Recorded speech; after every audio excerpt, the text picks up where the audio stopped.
Hello, this is today we are going to start a new chapter, that is semiconductors. The last part of the last chapter of part 2 physics.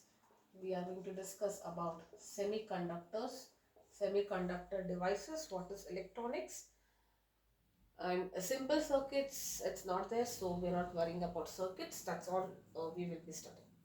All right, so let's start with it. So first of all, what is semiconductor electronics?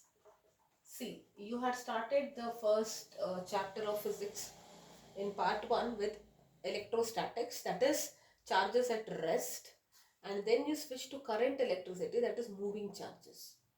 Correct? So electricity is a different branch of physics. Then you have magnetism, then you had optics, then you had modern physics. Correct? Now what is this electronics? It's very different from electricity or electricals for that matter. In electricity, we'll be dealing with devices like, how a fan works, there is motor, there is generator, and things like that. But when you talk about electronics, you are talking about a different set of devices. Okay, so in electricity, you're talking about resistors, you're talking about voltage, current. Uh, Current voltage we're using here also, but the devices are different. Correct? Motors you have, transformers you see, and all of that. But in electronics, we will be dealing with devices like diode, uh, then what is a PN junction, what is NPN, what is a transistor, and all of that, rectifiers and all of that. Okay, so now from the layman's term, um, electronics is something which has recently evolved. Like for example, maybe 50 to 60 years, it has highly been evolving from the past 50 to 60 years. Before that, the electronic devices were not discovered, invented. So that's the reason people could not think about electronics as a branch. And what is the advantage of electronics? Electronics, now if you're talking about all your chips, like you see an LED display, you see a motherboard, all that is nothing but lot of electronics involved.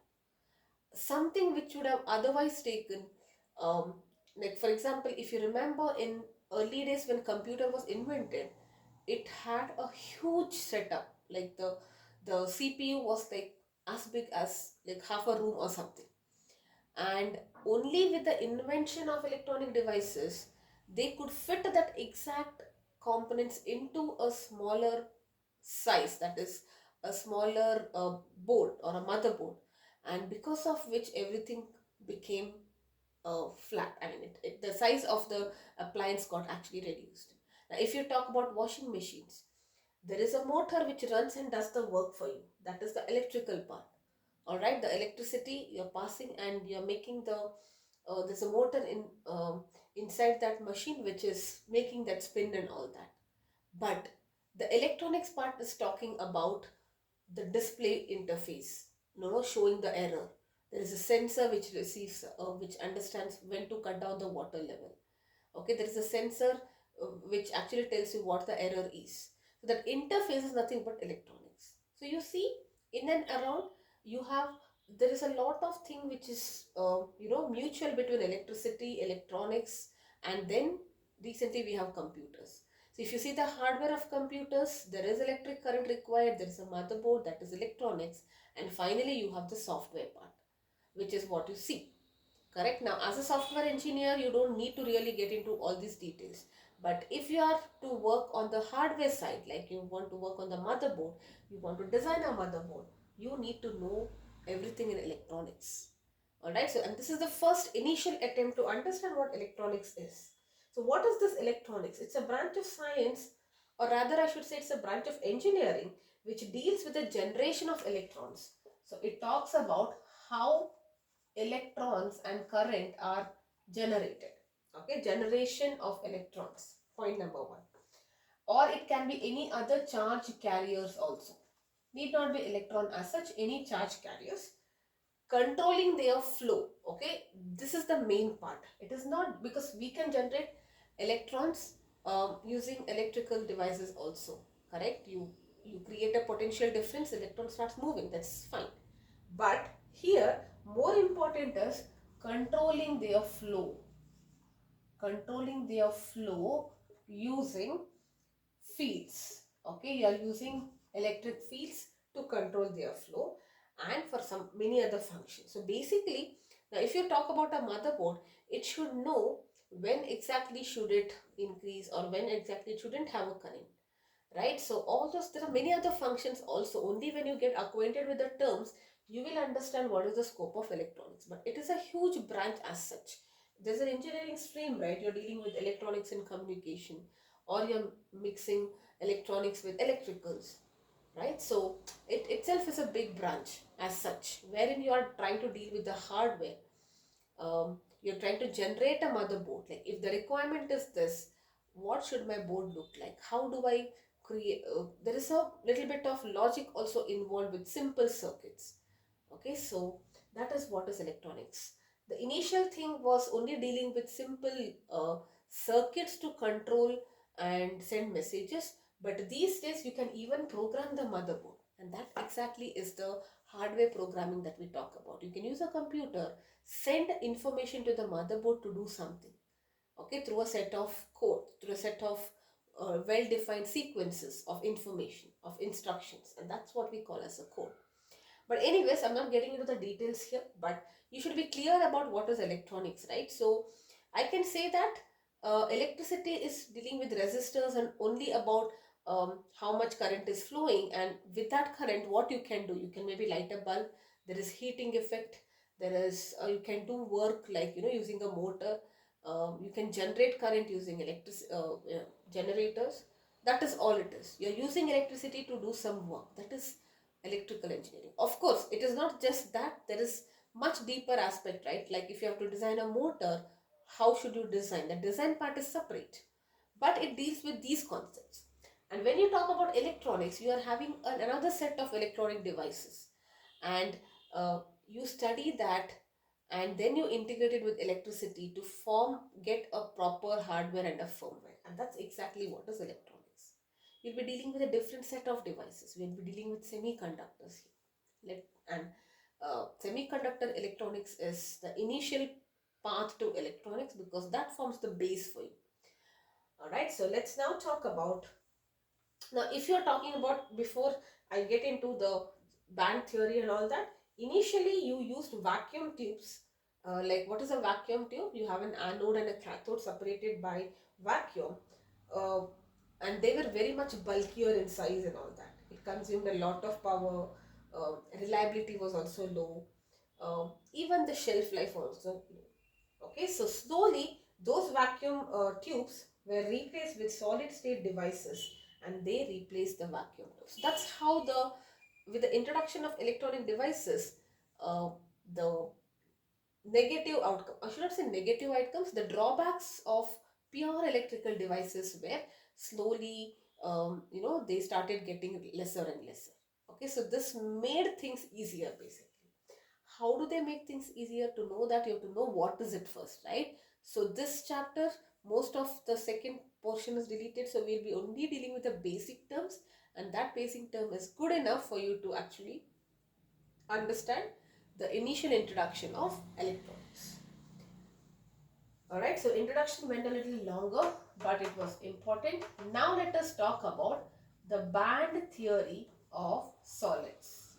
Okay, now in order to know that, first of all, solids can be categorized under three, based on their electrical conductivity. Okay, so I can categorize solids into three categories based on their electrical, not thermal. So let me write electrical conductivity, whether they are good conductors of electricity or not.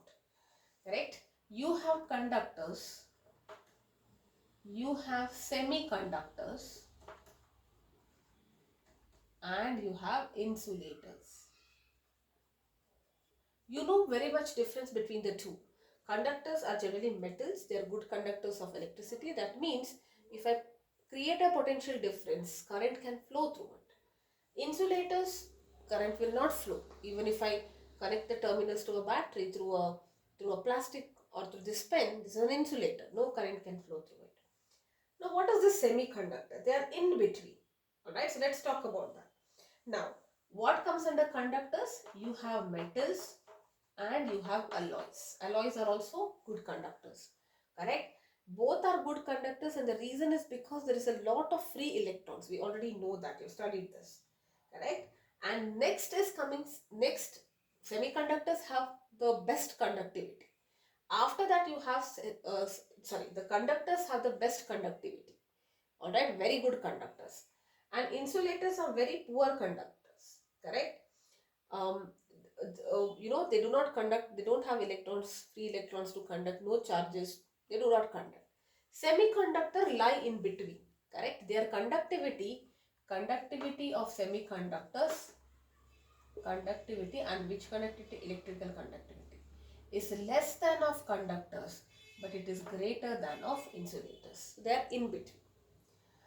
Alright, now the conduction mechanisms in semiconductors. Now this also is a conductor, this is also a conductor. Insulators we don't have to worry because they are not conducting materials.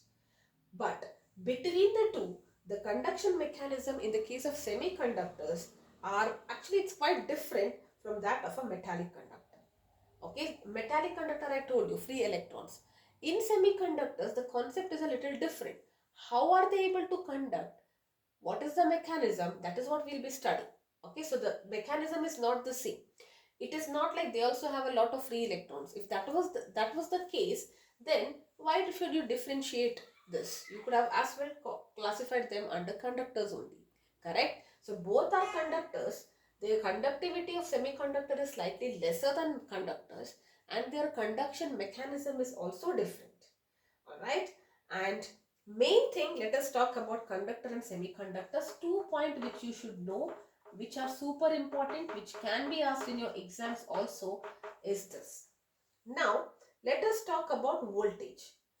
Does resistance, in the case R is resistance, you know resistance, right? Resistance in the case of conductor is independent of voltage. Alright, what is the meaning of that? And this is exactly what is there in Ohm's law. You have studied this, right? So I have this device. Let us assume this is a conductor. Alright, so, and if once it's a conductor, it will have a fixed resistance, right? You know what is resistance? The opposition to the flow of charges. Now the moment I connect it to the terminals of a battery, there is a potential difference created, because of which there is current. Correct? Now what if I increase the voltage? I replace it with 3 batteries, 4 batteries. Is the resistance dependent on voltage? No. Alright, you know that if V increases, I also increases such that R is constant. This was Ohm's law. Correct? But here in the case of semiconductor, R depends on the voltage. Very, very important. Okay, that is one thing which is differentiating conductor from a semiconductor.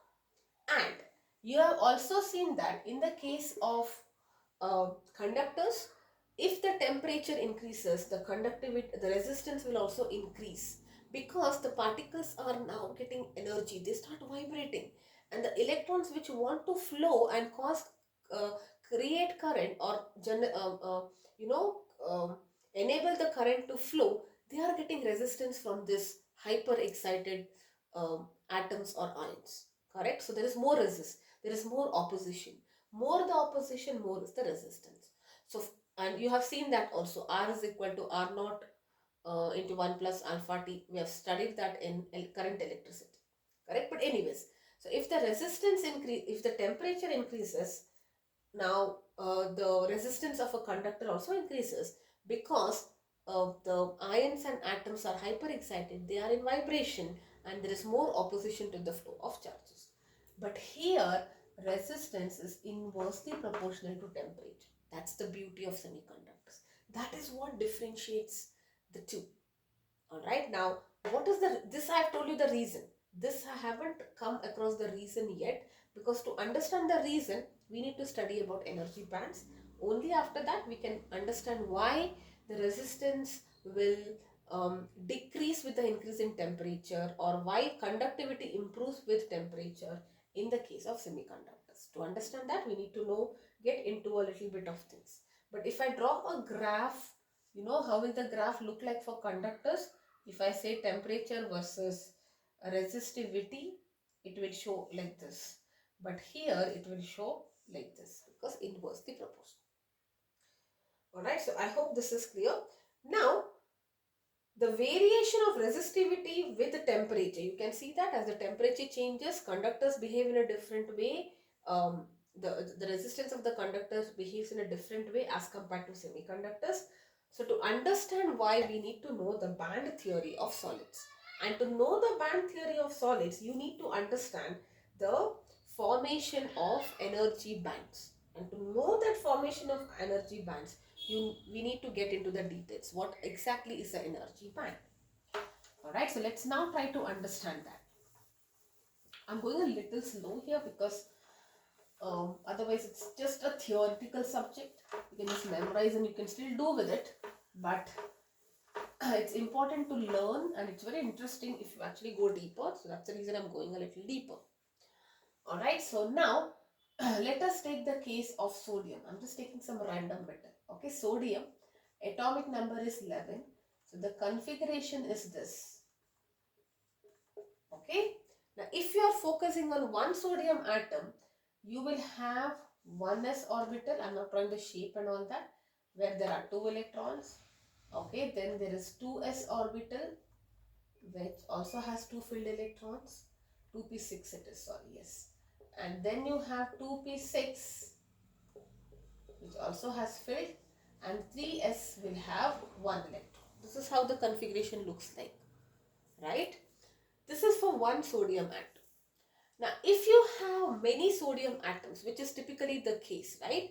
So there is interaction between the energy levels, correct? So in an isolated atom, the energy levels are well defined. You can see that. But in solids where there are many atoms, many sodium atoms, there will be interaction between the energy levels. There is slight overlapping. Now they come together. You know, when you say there is two things coming together, one can go above, one can go below, correct? So there is, let us say there is one more sodium atom. Okay, it also has the same thing, right? 1s2, 2s2, 2p6 and all that. So they kind of overlap.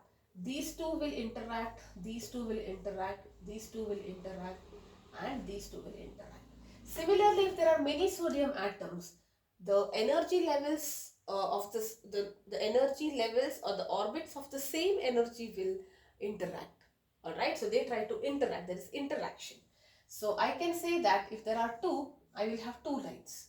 Two lines here, two lines here, two lines here. What is this line telling you?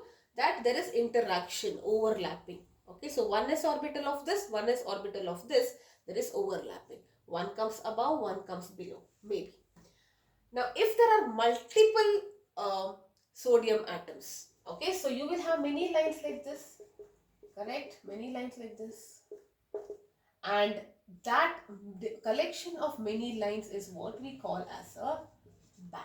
So this results in the formation of band. Alright? So the different energy levels will, with the same energy, the energy levels of different atoms, they kind of overlap to form a band. And it is not like oneness of this will overlap with this. No. All the oneness orbitals of all the sodium atoms, they will overlap because finally it is one thing, right? It's like, you know, what happens if you, let's say there is two things which can flow. Liquids, it's easy to understand. Okay, though we are talking about sodium, which is a solid, I have water here, water will come, flow, and they kind of, the layers overlap and go. Correct? Same thing happens here. So you can visualize an atom made up of different levels, right? So when they are all together, they are all the oneness orbitals, the energy levels, they kind of overlap, and then they form a band. So I can represent a band like a rectangular block because it is made up of many lines like that, infinite lines. Correct?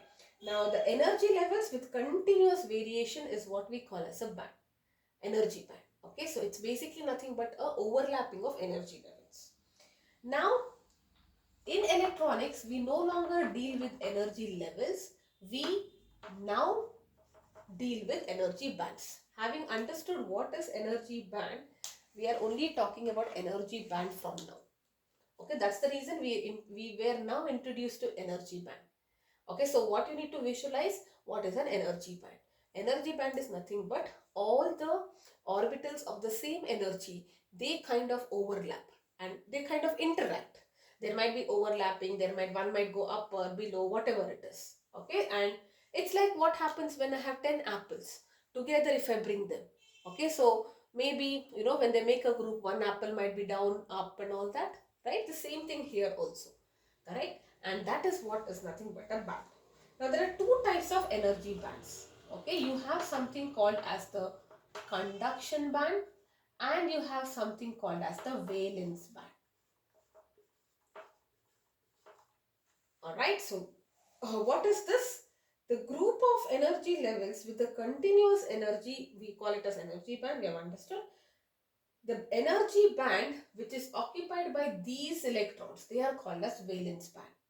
And the energy band available for conduction is what we call as the conduction band. So basically, now if you see for sodium, there is one band here, one band here, one band here, one band here, right? So these bands are what we call as valence band. Okay, so this, in the case of sodium, this is what we call as valence band, and this is what we call as conduction band. Because if you recollect, now the name is a little confusing because this is the valence shell, but this is the valence band, alright, because we call it as a conduction band. In a little later maybe I can explain why it is so, but at this moment let us focus on why it is called as the conduction band. The valence electrons are the ones which are available for conduction. That means if there are electrons here, they are able to conduct.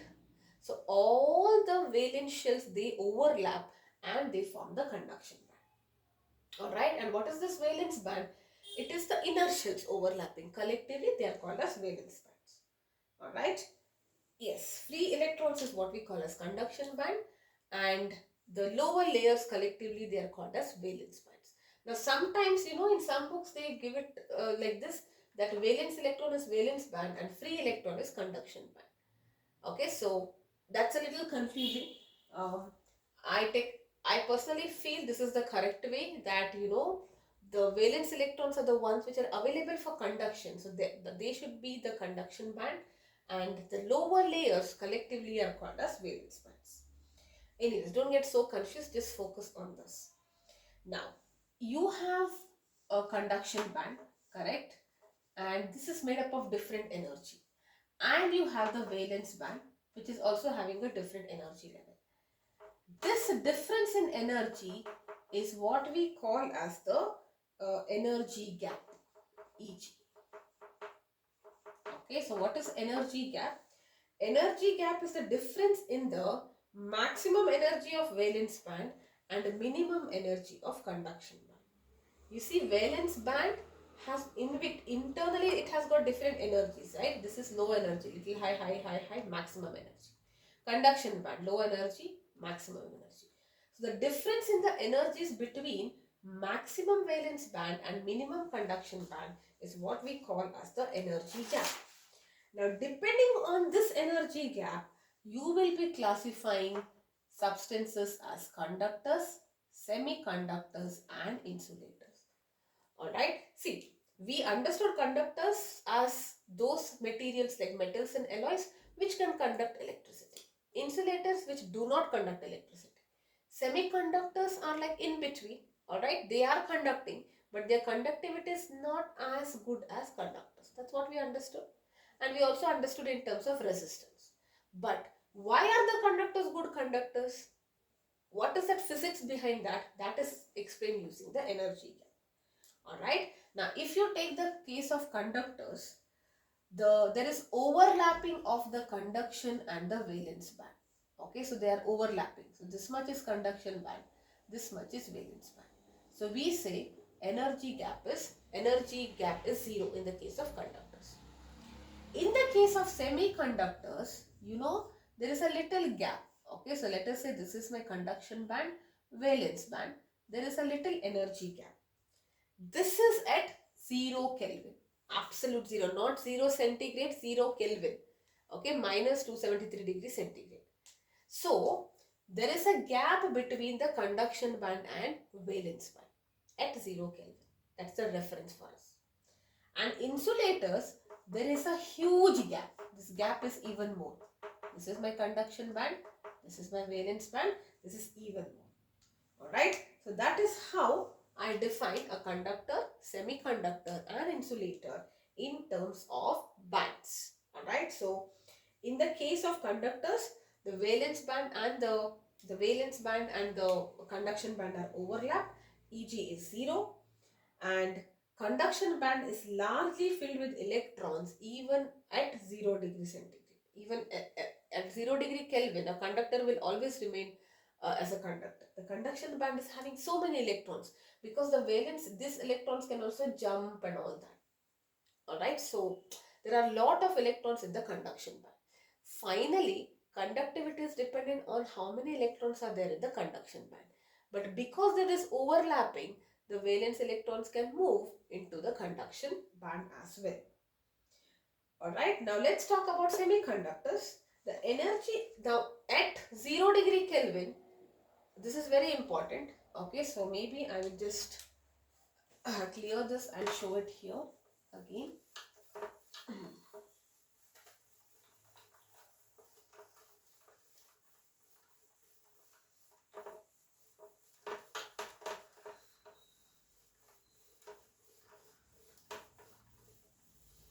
Okay, so you have semiconductors. These semiconductors, they behave as insulators at 0 degree Kelvin. What is the meaning of this?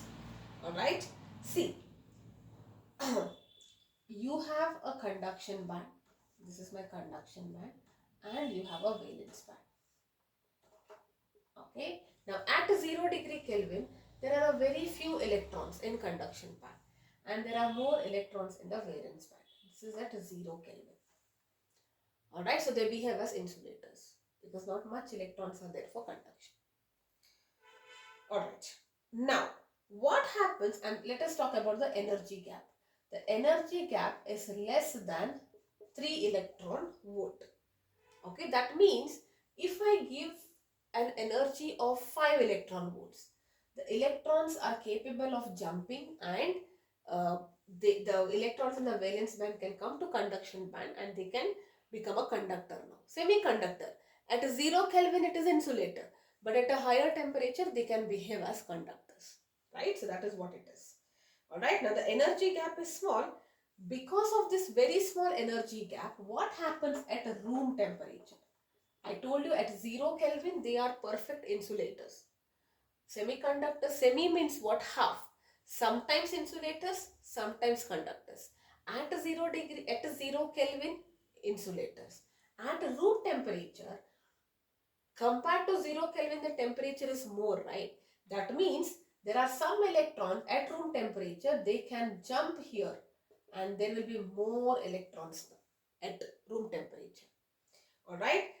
The reason why they can jump, because that room temperature is enough, that energy whatever is available at room temperature is greater than 3 electron volts, and there is thermal excitation, right? That as the temperature increases, the electrons get excited and they go to the conduction band.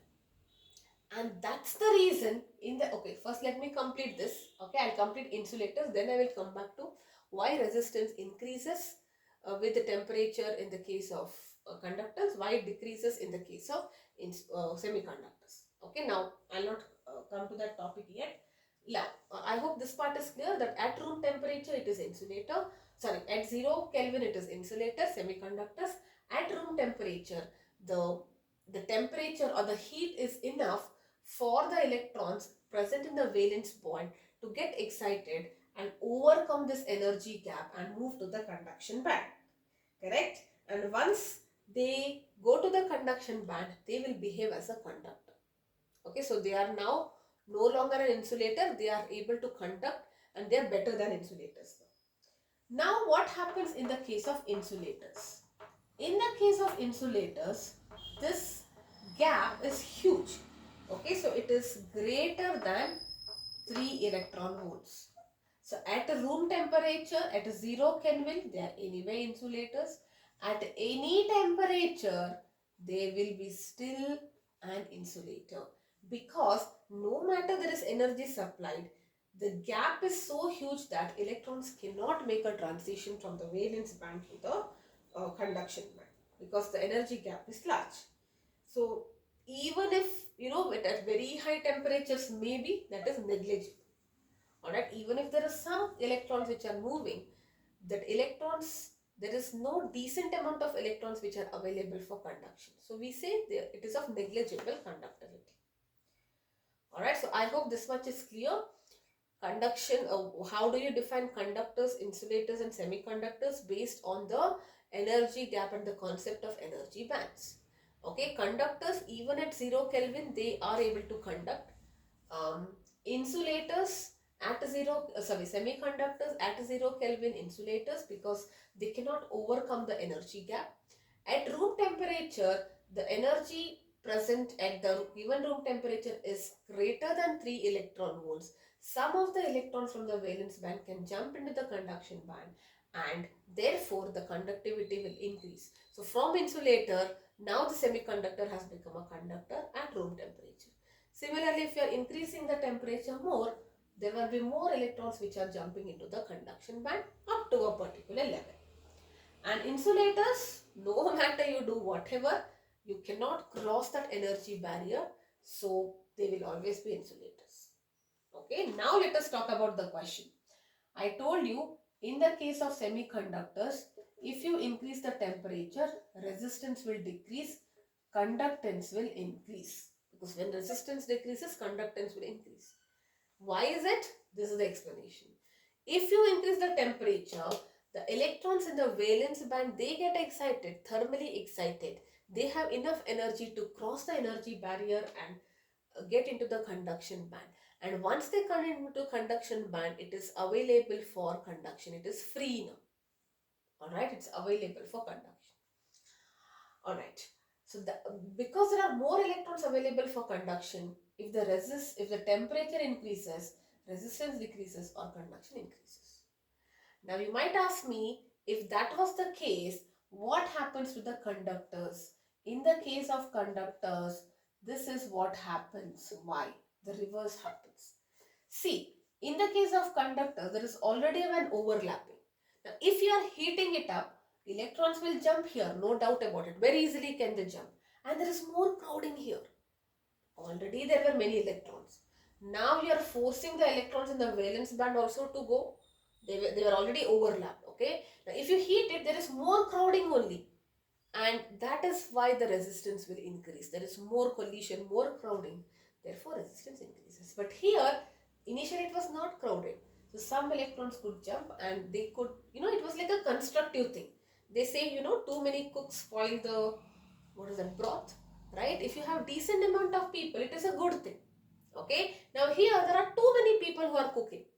They will spoil the food. Something like that it is. Alright.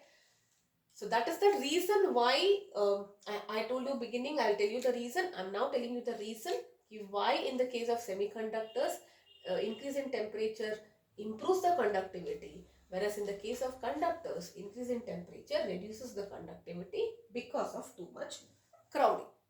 Alright, so I hope this is clear. Alright, now